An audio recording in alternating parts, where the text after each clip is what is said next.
Welcome to Women and Resistance, a powerful podcast where we honor the courage, resilience, and revolutionary spirits of women across the globe. Hosted by Aya Fubara Eneli Esq and Adesoji Iginla, we uncover untold stories of defiance against systemic oppression, whether colonialism, racism, sexism, or economic injustice. From historic icons like Winnie Mandela and Fannie Lou Hamer to today's trailblazers, we shine a light upon those shaping a more just world. This is a call to honor the past, embrace the present, and build an empowered future. Greetings, and welcome to another episode of Women and Resistance. I am your host, Adesoji Iginla, and with me today, we're joined by Sister Aya Fubara Eneli Esq, who would help us understand the life and times of Marian Anderson. And for those who are joining us for the first time, Miss Eneli would be embodying the life and times of Marian Anderson, who is the subject of our discussion tonight. So, welcome, Miss Anderson. Thank you. Yes, you are considered the voice that defied Jim Crow. Could you take us back to who is Marian Anderson? Well, good evening, everyone, and thank you for the opportunity to speak with you this evening, or whenever it is that you happen to be watching this. You know, when I received your invitation, I really did ponder it for a while, having perused the other women that you have spoken with.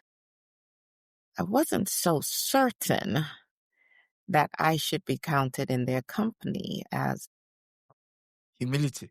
Yeah. a woman who really committed my life to resisting. You know, I bore no weapons in that traditional sense. And I really did have to think about it, to consider my life on this earth and in the ways that life could have embodied a sense of resistance. And you know, I lived to be 96 years, so I lived almost a century and saw a great deal of change in my lifetime, and yet still not enough change. And so I really had to think about, well, what would I share with you and your audience today? We certainly don't have the time to cover 96 years and the breadth and depth of my life and my experiences. So I would hope that during our time together, I can highlight a few things. And I think what might be more beneficial is to share some of my philosophy, the things that guided me on my sojourn. Okay. In the hopes that they provide some guidance as well for your listeners. And I want to thank them so very kindly for joining us today. As a performer for a great deal of my life, I recall a particular performance where I was so excited to be asked to perform in this arena. And I was made to believe that it was going to be packed to the rafters. And, you know, I was at that point, of course, considered a Negro, and not at all what people, well, let me rephrase, what white people would consider the face of opera by any stretch of the imagination. And I remember preparing so intensely and being so excited for this opportunity, only to walk out on the stage. And I think I would be generous to say that the hall was maybe about a third filled. And I just, in that moment, felt so many of my hopes and my dreams and aspirations just fall like a cloak off my shoulders and fall to the ground and gather around my feet. And it was a moment that really made me rethink whether I could really have a career as a singer or whether I should find another profession. And my dear mother, Annie, Delilah, Rucker Anderson, great woman of faith. She said, you cannot go through life thinking that you are going to please everybody or everyone would be pleased with or for you.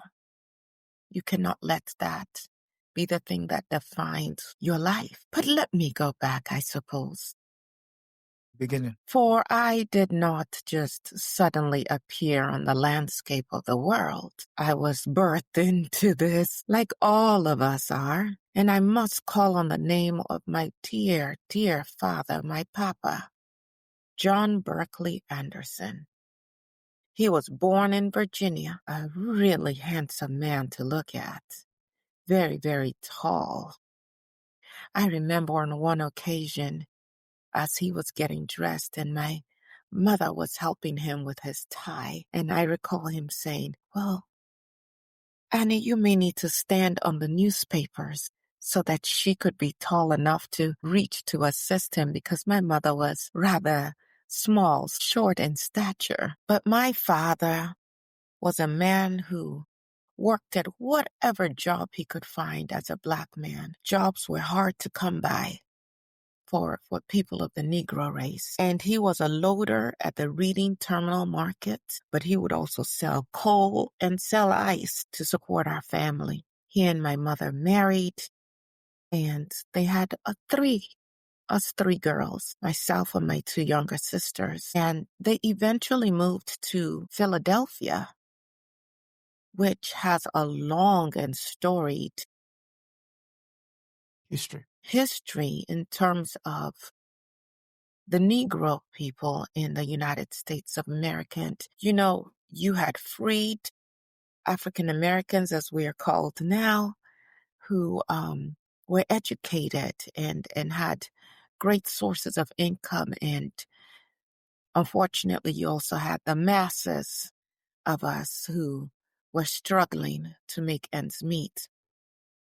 And there were tensions between the white immigrants and the Black people, the Negroes. We've gone by so many names in my lifetime. We've been colored. We've been people of color. We've been colored persons. We've been Negro. We've been Black. We've been Black Americans. We've been Afro Americans. We've been African Americans.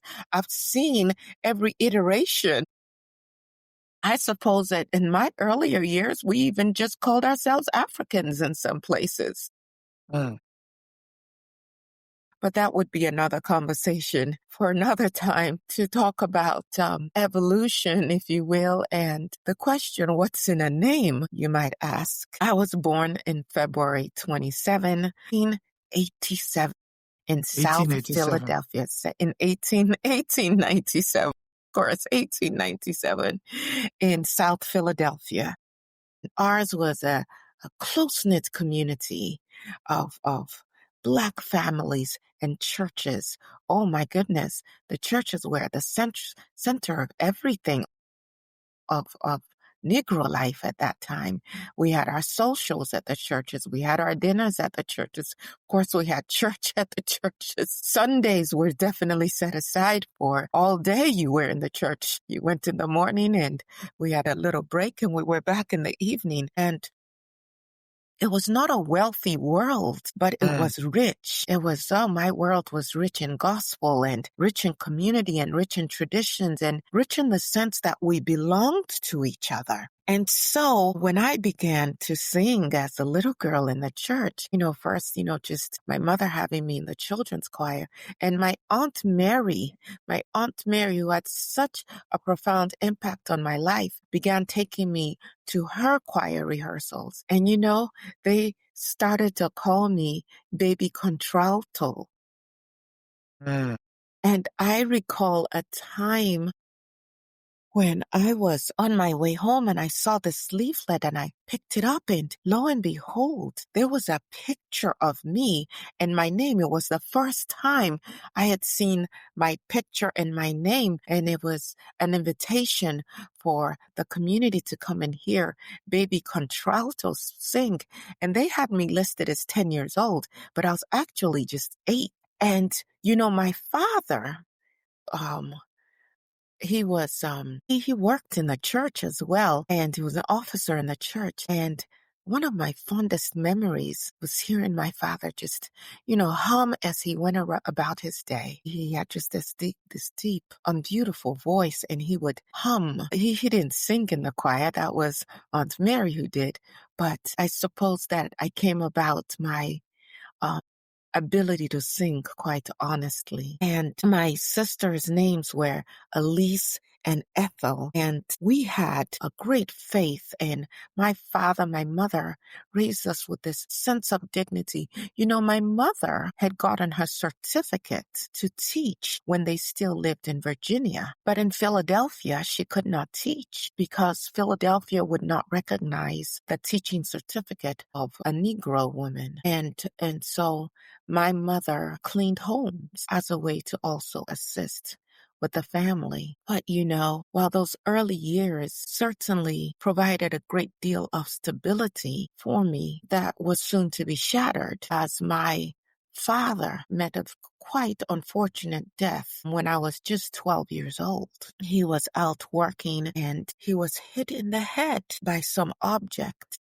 It was some stone of some type, and I suppose he may have survived had he gotten immediate medical care, but that was not available to him, and by the time he received the care he needed, he soon perished. And oh my goodness, did that throw the family into turmoil? We simply did not have enough to live on. And my grandmother, my father's mother, my maternal mother, she was quite stern and very strong in her ways of being, if you will. And we moved into her home, my mother and myself and my two sisters, and we had a hard time making ends meet. And my mother wanted to return with us to Virginia, where she could at least get back to teaching and be able to provide for us. And my grandmother would have none of that at all.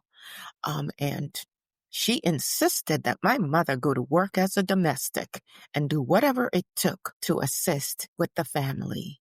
And my mother did. She did. And I struggled to stay in school because the finances just weren't there. And so from time to time, I did drop out. And I too worked as a domestic to assist with the family finances. But all through it all, my Aunt Mary would take me by the hand and would take me, and I stopped singing with the junior choir. And as a still very young teenager, I was now singing with the adult choir.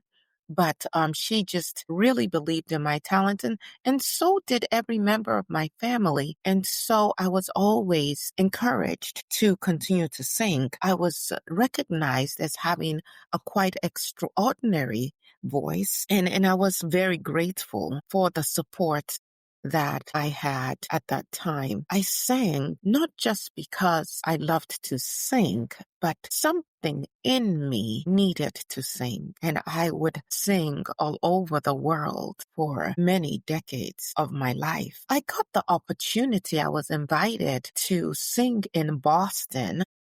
And when I arrived, Bobby King, a name you all should know, actually whispered in my ear and he said, "I will accompany you." And I was just thrilled beyond belief. And after a series of performances, a very distinguished and well-known voice teacher, vocal teacher, coach, invited me to come on as one of his students. And in return for his coaching services, I would serve as a maid for him. I was thrilled beyond belief. And I shared this news on my return with my family. And my grandma said that simply was not going to happen. You will not go and be a maid for this man in order for him to coach you. And so there it was. But I came again, like I said, I am going on and on. Was there something else you wanted to ask me?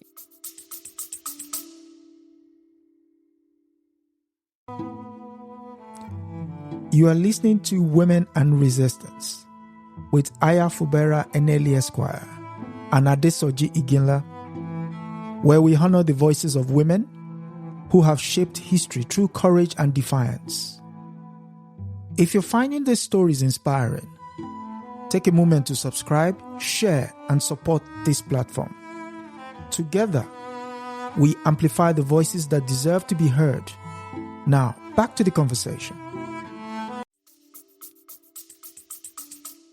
No, I was going to ask you, when you said the mother trained as a teacher, only to end up as a maid, what was that like for your mom? You know, in my book, My Lord, What a Morning, this is a copy of that book. This is a first edition of it, actually. Wow. And I have a chapter dedicated just to my mother. Okay. You know, my mother worked as a maid for most of her years, really. And then eventually she worked at this store called Wanamaker. And they worked her something really fierce. I remember one time stopping into the store with my sister, and my mother was so hard at work, so engrossed in these endless tasks that were put on her shoulders, that although my sister and I were there for quite some time, she never even looked up from her work, never even noticed we were there.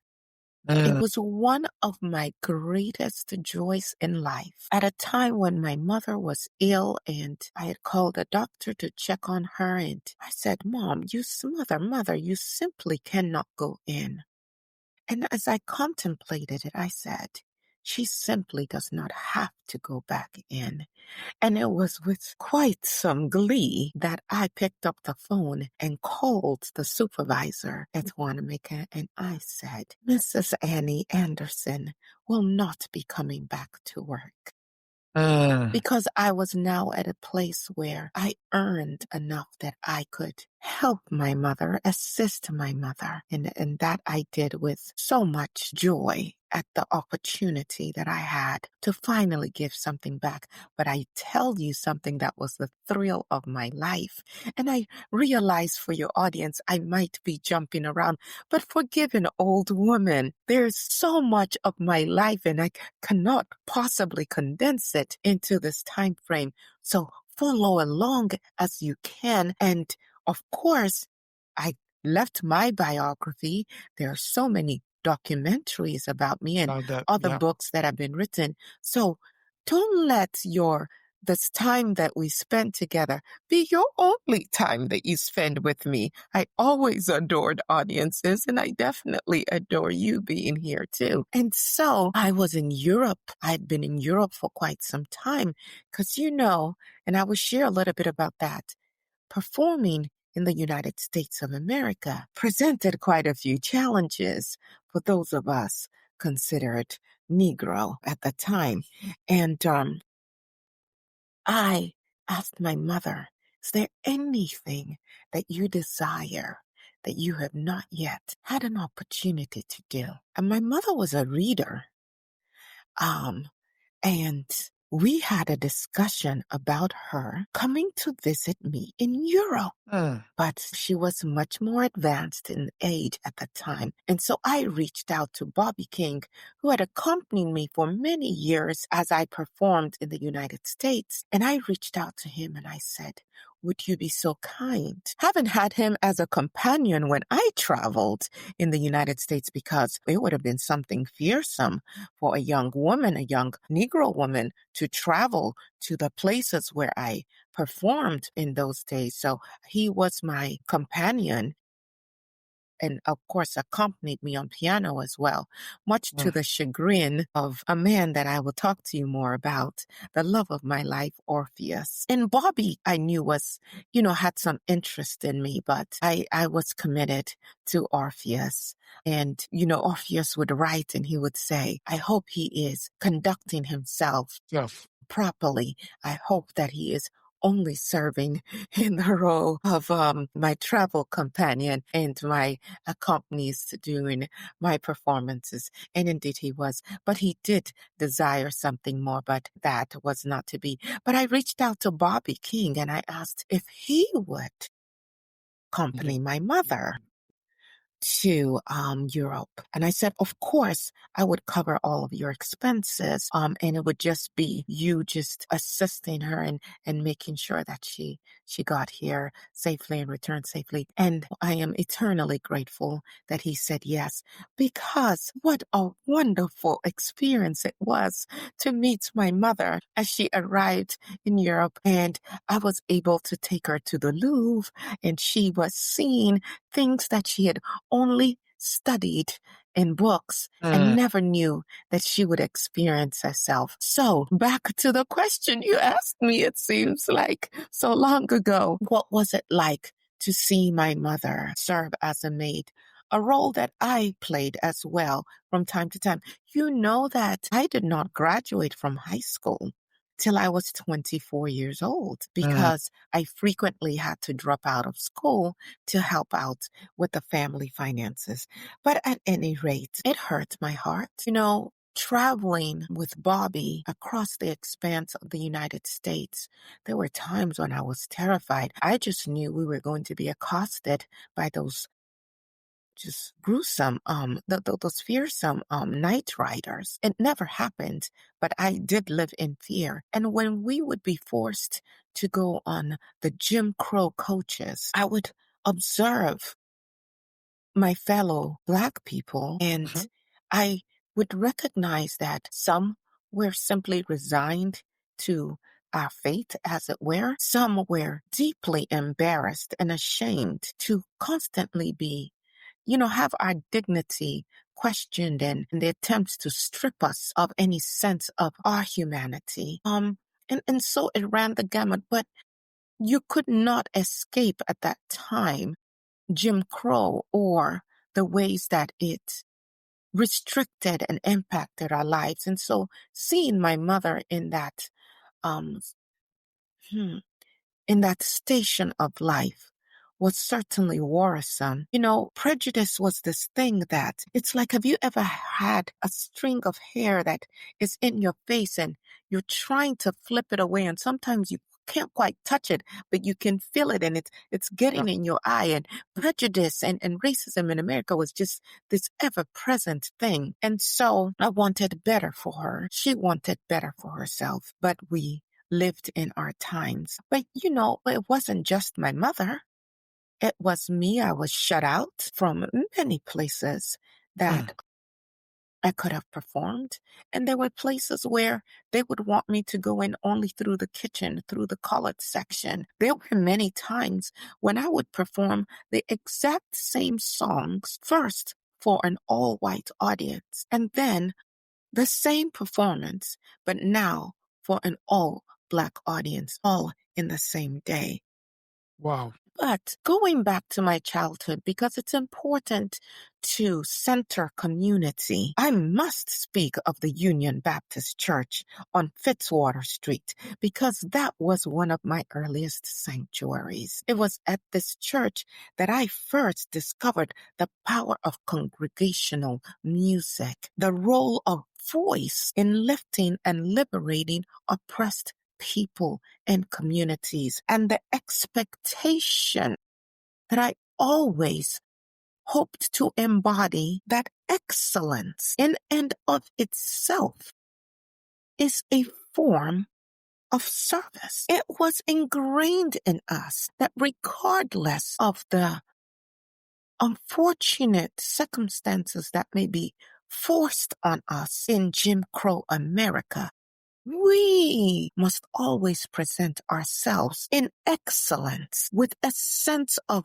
composure and dignity, not tied to our station or the audience we might receive. You see, you had to know who you were within yourself. And so excellence for me was always a form of service, something that was modeled for me at Union Baptist Church. And so by age 10, like I said, but really by 8, I was singing solos. By 13, I was leading the junior choir at our church. And by 18, the church was raising money to send me to professional vocal training, Because, although they were really reputable schools in Philadelphia, music schools, they would not admit Black students. Of course, this was not just my experience. I believe you spoke to the great Nina Simone, whom herself was barred from pursuing her God-given talent in these institutions simply because of the color of her skin. Unfortunately, and I pause here very intentionally. Of course, part of my training as an opera singer, we are, after all, very dramatic beings, wouldn't you say? Yep.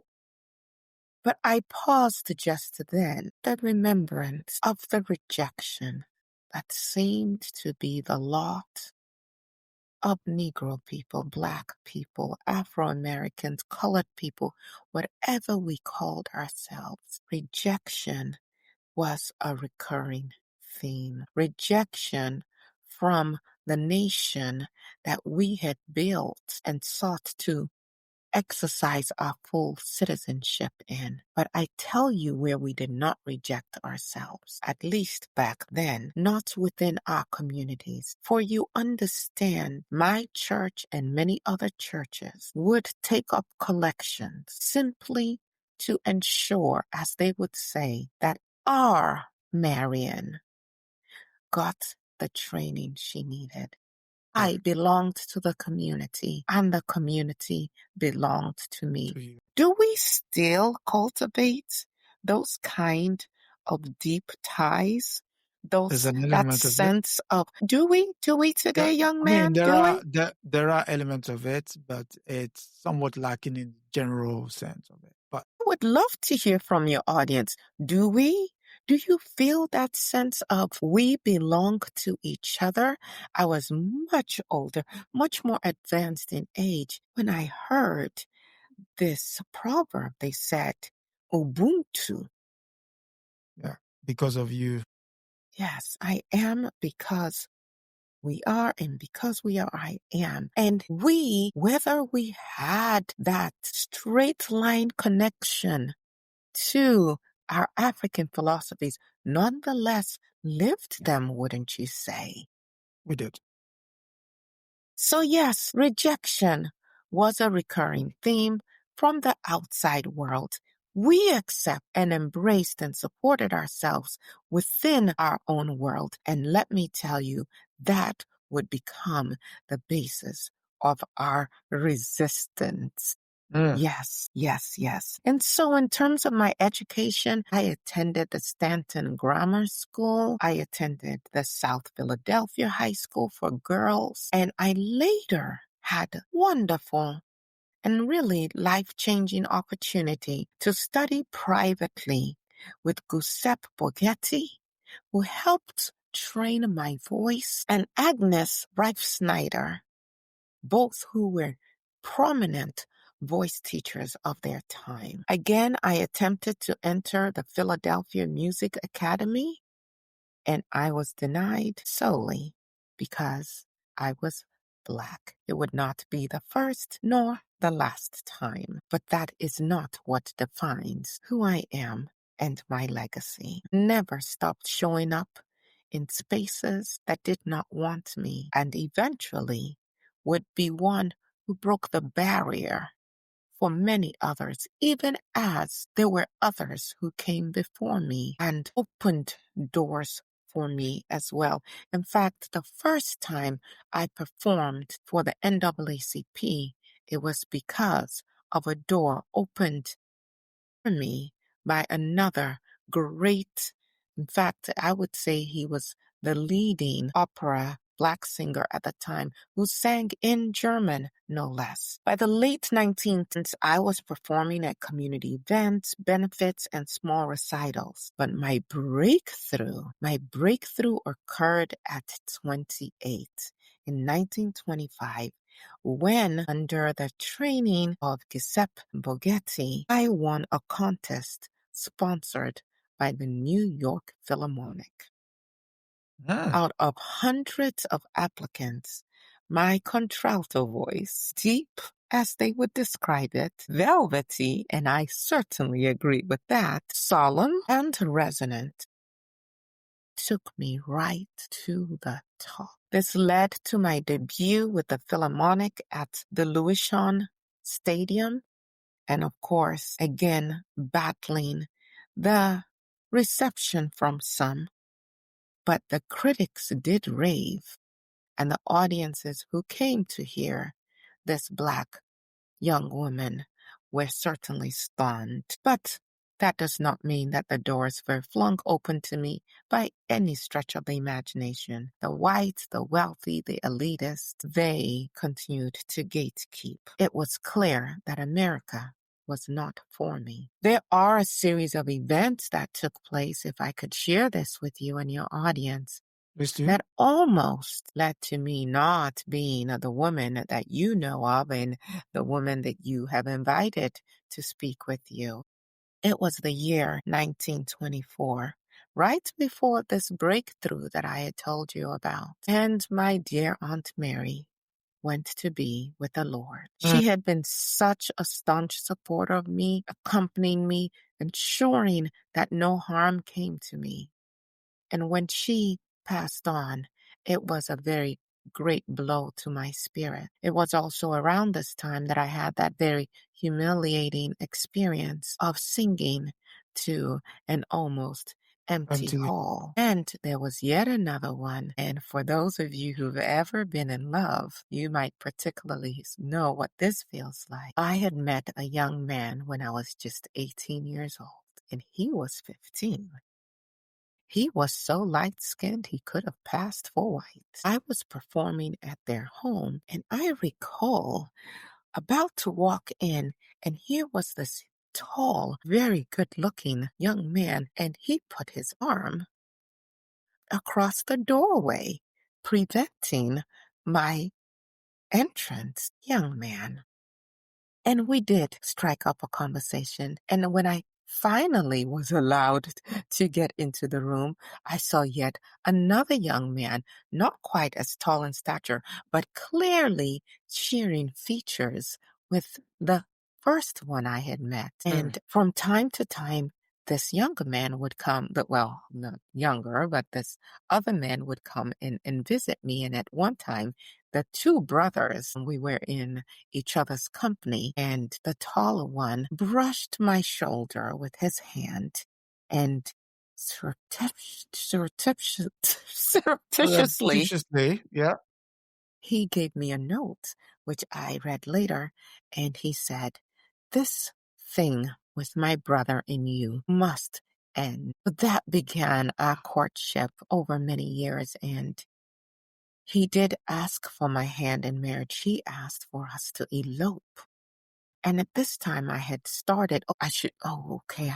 I'm so excited about telling you these stories. So he did ask for my hand in marriage, but I had started my singing career. And when I contemplated marriage, it occurred to me that if I got married, I would be expected to settle down in the ways that are the custom for married couples, and I would not be able to continue with my singing career. And so I turned him down at the time. Well, in 1924, the same year my Aunt Mary died, wouldn't you know that this young man went ahead with his life and he married a white woman, and he was passing for white at the time. And it was quite a blow.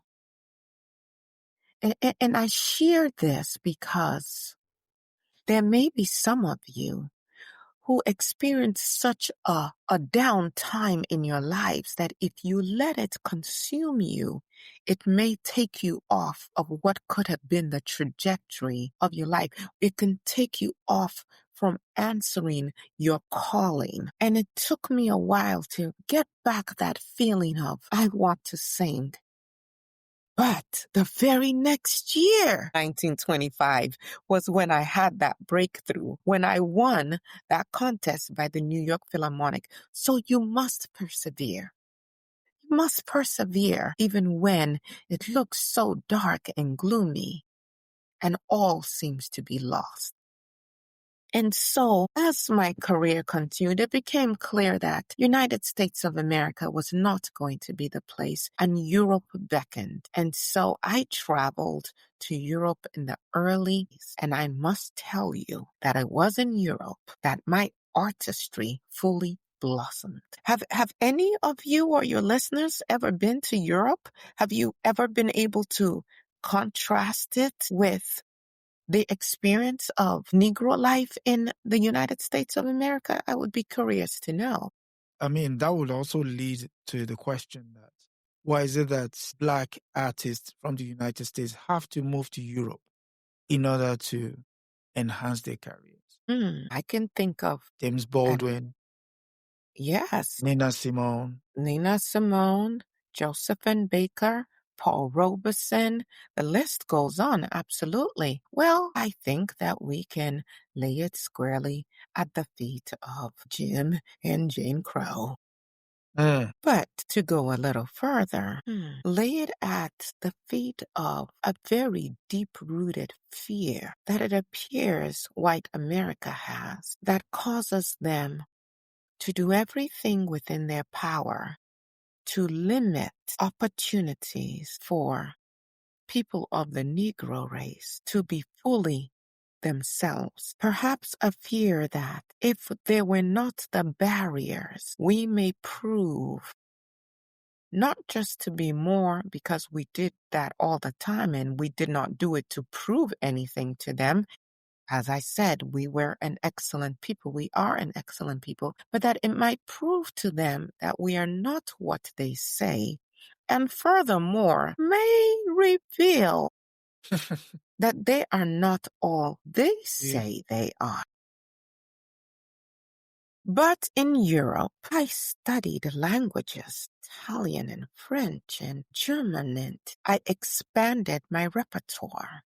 Now, understand my repertoire always included the spirituals. Whatever else I sang, I would also always sing the songs on which I was nurtured, so to speak. And I performed in prestigious venues across Scandinavia, Russia, and Central Europe. And I will tell you about my experience. And when you say, why is it that Black artists had to flee the United States? The great, her name escapes me now, and I hate to call her in relation to a man because she was her own self, but you know her, Hazel Scott, the great Hazel Scott, who could play two pianos at the same time better than most people could play one, had to leave the United States as well to find a career. But in Europe, we were not forced to enter through back doors. We were not confined to Negro programs. We were not compared to just a social novelty. Now, don't get me wrong. There would always be these elements who were intrigued by what they would, I suppose, term our exoticism. But I feel my experience was that in Europe, I was allowed to just be an artist, to be a human being, to not always be constrained or confined or defined by the color of my skin. Now, that wasn't 100% the case, you know. There were times and places where there was unrest, particularly as fascism began to take root. Yes, in Europe. But I was simply recognized as a great and a talented artist, and I deeply appreciated that. Now, my success across Europe caught the attention of conductor Arturo Toscanini, and he said these words: "A voice like yours is heard once in 100 years." I would never call him a prophet, but I did live to be almost 100 years. And in 1935, I gave a wildly successful concert in Salzburg. And in 1936, in Austria. And some of you, maybe, let's see, what would be a reference that some may know of? The Sound of Music. Remember? The issue with Austria and the fictional Von Trapp family. Yes. But you could see even from that movie, the role that concerts and musical contests even played in that era. And in 1936, I performed for the rooftop concerts before King Gustav V of Sweden. Europe validated my brilliance. They paid me well too. But home was still the United States of America. And home would always test my courage. I was still on a trip in Europe when I received a letter from Orpheus informing me in so many words that he would soon be a free man again. I suppose his marriage had not worked out. We had kept up correspondence, and he wondered when I would be returning, and he hoped I would make it back for Christmas. And yes, I did land back in the United States of America just the day before Christmas. It was a triumphant return, but also one that would test my ability to resist. Because again, returning in the late 1930s to the United States of America, I was not shielded from racial discrimination. My mother was still working for someone else, and I was denied hotel rooms, I was refused service, I was barred from certain concert halls, and I was expected, yet again, to navigate through kitchens instead of front doors. How is it that my talent is enough for you to pay money to come and see me, but I am not allowed to come in through the same doors as you? But my excellence was my defiance, and my dignity I wore for myself, but also to show that I could never be dehumanized just because they were not acting as humans. And my grace was certainly a weapon. I was not known for fiery speeches or picket lines and the such, but I did sing 1963 famed March on Washington, and my voice drew multiracial audiences at a time when the country was still segregated, and that made a lot of institutions nervous. It also landed me in the hot seats with the NAACP. Yep. I, at the time, bought into a notion of vertical segregation. I will explain. I would be in a concert hall, and there would be a line. And to one side of the line, the white people would watch and applaud and enjoy my talent. And on the other side of the line, the black people, the Negroes, but the two could not mix. Well, the NAACP had about enough of that, and they picketed one of my concerts, and I was so embarrassed. It was made by my community. I belong to my community, and my community belongs to me. In fact, during the war effort, when I would go and sing to troops, I always made it a point to have some extra time with the colored troops, as they were called at the time, because I belong to my community and my community belongs to me. In 1936, Eleanor Roosevelt and her husband actually invited me to come and sing in the White House. Again, much to the dismay of many racists across the country. I was supposed to sing at Howard University in 1939. We realized that that space was rather too small. And so the organizers reached out to see if perhaps I could perform at Constitution Hall in Washington, D.C. This was a venue that was operated and controlled by the Daughters of the American Revolution. The DAR enforced a white performance-only rule. These Daughters of the American Revolution also the ones behind all of these Confederate statues and monuments that started to pop up all across the United States of America decades after the Civil War had been fought, and we thought on.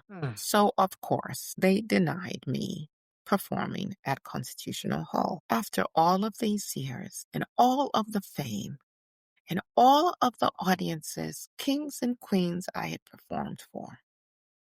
And here come these people. Now, this humiliation, as they thought, this racial humiliation, I suppose they thought could have ended my career. But I'm telling you about these moments that feel like all is lost, that if you just resist and persevere, turn into moments that change your life for the better. First Lady Eleanor Roosevelt, who I must say was quite the friend to many Black people, colored people, Negroes, much to the dismay again of some in the circles in which she naturally walked, resigned from the DAR in protest. For those who would consider themselves our allies, perhaps it behooves you to study the life of Eleanor Roosevelt. She was a friend to us, and she frequently took measures and took stands that could have created and did create some discomfort for her husband. Well, that did not sway those daughters of the American Revolution. The Secretary of the Interior, Harold Ickes, worked with the NAACP and Howard University to create an alternative. They said, how about an open-air concert on the steps of the Lincoln Memorial? Now, imagine this. There are logistical issues here. When you sing in a venue and you're an operatic singer, you understand the acoustics. What happens in an open-air concert? Well, on Easter Sunday, April 9, 1939, not a very warm day either. Consider the impact that has on the vocal cords yes. of our singer. I stood up, proud and as tall as I could be, wrapped in what Black women understand to be a sign of our dignity in those times. You had to have a fur coat. Don't talk to Aretha Franklin about her fur coats, but wrapped in my fur coat, I sang before 75,000 people. Constitution Hall was too small. The place they wanted to keep me out of allowed me not only to showcase my gift and elevate my community in front of an audience of 75,000. But guess what else? Millions more listened to me on the radio. This was 1939. Believe today you young people call it, my nephew says, streams. Yeah. And you are excited when you get to the streams. And I'm telling your audience, get this man his 2,000 subscriptions. We already had accomplished a lot more in 1939. Surely you can get the 2,000 subscriptions. That is what you're aiming for this month, right? Correct. Yeah. And I sang My Country, 'Tis of Thee, not as a concession to patriotism, but as a challenge to our nation's injustice. Essentially said, maybe I didn't need to. Whether you like it or not, I too am America, maybe even more so America. 1939. So let me quickly run through some other things. I would go on to break the racial barrier at the Metropolitan Opera, becoming the first Black singer to perform there in 1955. I was almost 60 years old. Certainly not a time or an age when you could consider yourself doing something for the first time. So also don't let age limit you. I certainly, in terms of my resistance, did everything within my power to support younger artists to write them letters of introduction, inspiring singers like Jessie Norman and Kathleen Battle and the incomparable Leontine Price. And now all while I believed that I could be at the apex of my career, of anyone's career as a singer, and still live with humility. Do you know that in 1941, I earned $175,000? I believe today that would be the equivalent of $3.5 million. I was on the road quite a bit. The racial rejection, the humiliation that they tried to impose on us never dissipated. I attempted to check into a hotel, a Nassau hotel, and I was rejected. Albert Einstein heard about this rejection, and he rushed to my location, and he offered me to stay at his home. And for the next 18 years, anytime I went to perform in that area, I stayed at Albert Einstein's home.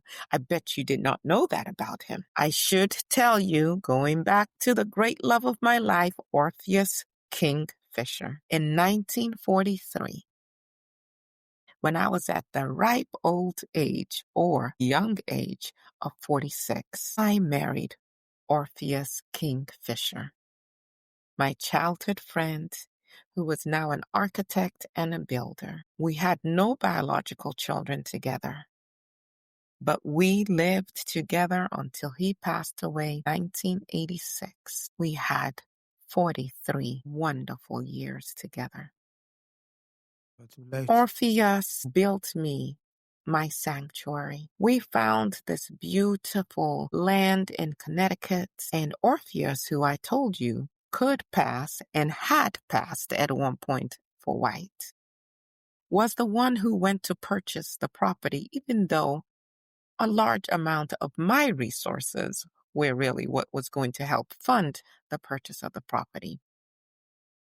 Well, they accepted the deal until they found out he's married to Marian Anderson. And so what they did then was they now came back and said, we cannot sell you the land as we had previously agreed to, because whoever buys this land actually has to buy 100 acres. And I suppose they thought that would be too much and we couldn't afford it. They were concerned that if he moved there with his colored wife, that it would bring down the property values of the farms of the white people in the area. We paid for the 100 acres and we built our farm, Marian's farm. Like I said, we did not have any biological children, but I had the love of the children of my sisters. And in my latter years, after my dear Orpheus died, by the way, there have been stage performances of the love letters between Orpheus and I. You should check them out. I don't know if you young people write letters anymore. No, we Do you pour yourselves out and just express your hearts in words? Do you still do that? No, we do DMs now. You are missing out on an incredible form of courtship. There is nothing as heartwarming as snuggling in the covers and reading the words of a loved one. We do DMs now. You call the DMs? What is a DM? Direct message. A direct. Oh, okay. For another time. All right. Now, I showed my resistance in a number of other ways as well. Some may know that I worked with the China Relief that Paul Robeson was very instrumental in heralding and supporting, but he was not allowed to perform. And so I performed and gave voice. And in doing that, both Robeson and I recognized the oppression of Black people in the U.S., and we recognized the occupation of China. We recognized the colonial rule in Africa, and we recognized the fascism in Europe, and we saw that all of these things were intertwined. And if we were going to fight against one, we needed to fight against others all. And you know, China supported Black Americans in return. Their newspapers covered me and Paul Robeson with great admiration. Chinese students invited us to perform, and Chinese leaders publicly thanked Black Americans for our solidarity. There were many honors. I will not go through all of them, but I did get the Presidential Medal of Freedom in 1963. I did sing at the inaugurations of Dwight Eisenhower and also John F. Kennedy. I received the United Nations Peace Prize in 1977, the Congressional Gold Medal in 1977. I received a Kennedy Center honor before it was violated in the way that it is being violated by someone that I cannot believe you all elected as your president. But I received that honor in 1978. I received a Grammy Lifetime Achievement Award 1991 and honorary degrees, doctorate degrees from more than 2,000 universities. And the NAACP also recognized me with their highest medal, their highest honor, the Spingarn Medal. I retired from public life. I had my farewell tour. And I lived quietly in Portland, Oregon with my nephew after my dear officer's death.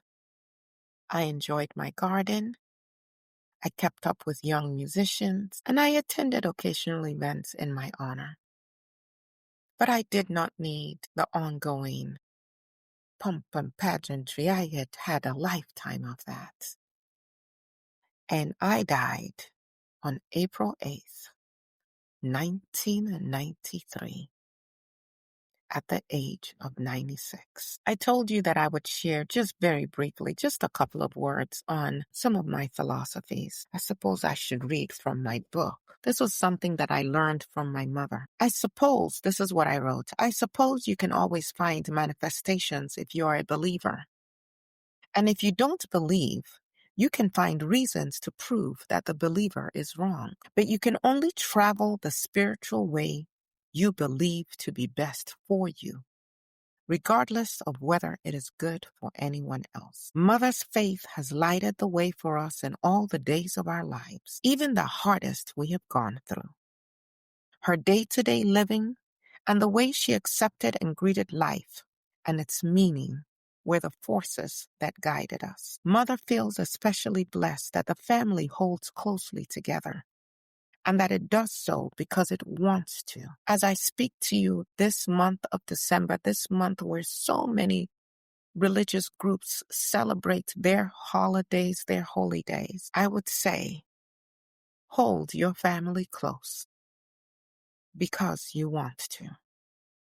We owe this blessing and many others to her whom I call my little girl. That was my name for my mother. I believed that fear is a disease that eats away at logic and makes man inhuman. I believed that when you stop having dreams and ideals, well, you might as well stop altogether. I believe that prayer begins where human capacity ends. And this is what I would like to leave with you and your audience.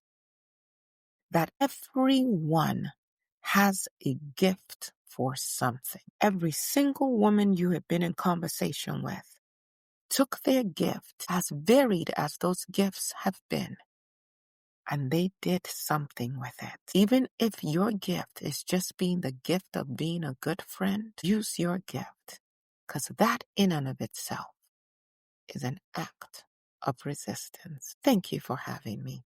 Thank you very much for honoring our call to come to sit with us and share your, not just your philosophy, but also your life, your pains, the fact that you had to live through dire times. And sometimes they say prophet is not recognized in their own country. You've had to go to Europe to gain acceptance. And even then, when you return home, home still was not embracing. For that, we thank you. We thank you for coming through. And so with that, we've come to the end of another episode of Women in Resistance. And as it's custom, next week, we're looking at the life and times of Sarahun Magu. Some of you might struggle to pronounce that name, but next week you would know who this remarkable woman is. The name again is Sarahoun Magou. She's from Niger. This is Africa, that is. And again, it just goes to show that the women that we've shared on here have travailed the so-called barriers of borders. And again, like Miss Marian Anderson has just invited us to do, to embrace the gifts that we've been given. And all these women, from the first to the current, have all embraced their individual gifts and have shared it with the world. And so we'll continue to do that next week by highlighting the gift of Sarahoun Magou. And again, may I pause for a minute? And I would encourage your community to acknowledge the gift of you, Adesoji. Thank you. For the work that you're doing, for bringing to the remembrance of some and introducing to others many women whom the larger society would relegate to obscurity. I believe that I did not tell you this story, but as a child, I was going to drop a basket of clothes for my mother. I was running an errand for her, and I heard this beautiful piano playing. And I tiptoed and I looked in the window, and I saw a Black woman just in her home, not dressed up or anything, just playing her heart out. And I remember in that moment thinking, if she can do this, I can too. And so you raising the voices of so many women, I believe, will be a catalyst for some other woman who says, I did not know that my foremothers had done these things under even harsher circumstances, and that would inspire them. I have no doubts that there are some who have heard us today who may be of more advanced years who are nonetheless now excited to make the most of what they may have, the years they may have left here on earth. And so I encourage you, young man, to continue to pursue your dreams and ideals. And as you lift others up, I know that you too shall be, as we would say in the Baptist church, you too shall be lifted up. Yes, thank you for those kind words. Again, part of growing this space, we're looking for 2,000 subscribers by the end of the year. Again, each one bring one. I'm sure we can get to that number by the end of the year. Again, thank you all for listening. Until next week, it's good night and God bless. Night. That is it for this episode of Women and Resistance. Thank you for joining us in amplifying the voices of women who challenged injustice and changed the course of history. Be sure to subscribe, share, and continue the conversation. Together, remember, we honor the past, act in the present, and shape the future. Until next time, stay inspired and stay in resistance.